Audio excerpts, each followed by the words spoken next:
Hello, people. Welcome back for today's CISSP lesson. Let's dive in without hesitation. Security control frameworks specify formalized sets of controls or security measures that organizations should adopt to safeguard their assets and mitigate risks. ISO 27001, widely used security framework providing best practice recommendations for an ISMS, Information Security Management System, defines 94 controls across 4 categories. Annex A. Organizational controls, 37. People controls, 8. Physical controls, 14. Technological controls, 34.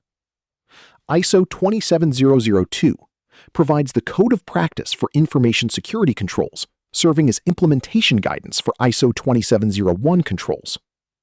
NIST 800-53 offers a set of security controls for U.S. federal agencies and optional for other companies. NIST RMF provides a comprehensive, flexible, repeatable, and measurable 7-step process for managing information security and privacy risk. COBIT, developed by IT auditors at IACA, useful for audit and assurance work, focusing on control objectives for information and related technologies. ITIL defines best practices for delivering IT services aligned with business goals, especially around change, configuration, access, event, and availability management. HIPAA, framework focused on safeguarding medical information, particularly relevant in the healthcare industry.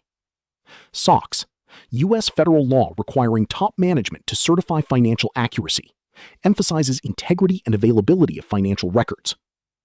FedRAMP, standardized approach for security assessment, authorization, and monitoring of cloud products, services used by U.S. federal agencies. FISMA defines security requirements for U.S. federal agencies and contractors, mandates agency-wide information security programs. PCI DSS ensures secure payment transactions and protection of cardholder data, widely used in finance and retail. SABSA, Sherwood Applied Business Security Architecture, a risk and business-aligned framework for enterprise security architecture.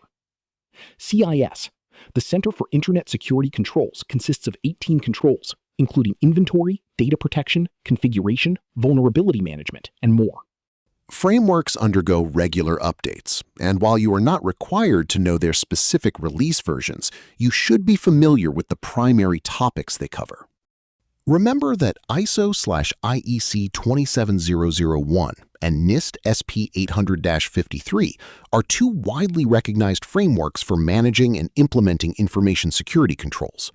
As we have seen in the table above, ISO 27001, an international standard for information security management systems, ISMS, used globally by organizations of all sizes and industries.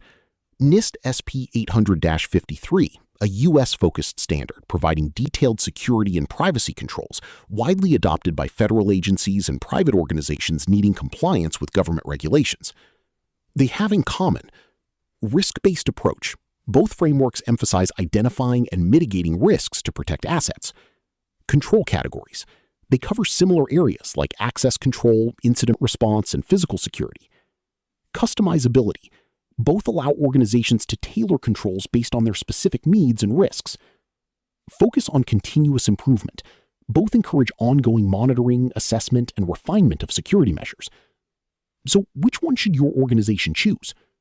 Choose ISO 27001 if you operate internationally, need a globally recognized badge to build customer trust, or want to establish enterprise governance from the top down. Choose NIST SP 800-53 if you work with the U.S. government, operate critical infrastructure, or need an exhaustive technical roadmap to harden your systems. In fact, many mature organizations don't choose just one. They adopt a hybrid approach. They use ISO 27001 as the overarching management shell to keep executives and auditors happy, while using NIST SP 800-53 or CIS controls under the hood to drive technical engineering. At the end of the day, frameworks aren't just checkbox compliance exercises. They are blueprints for resilience. Whether you choose ISO, NIST, or a blend of both, the goal remains the same: knowing your assets, managing your risks, and protecting your organization. Thank you for your time, and I'd be happy to take any questions.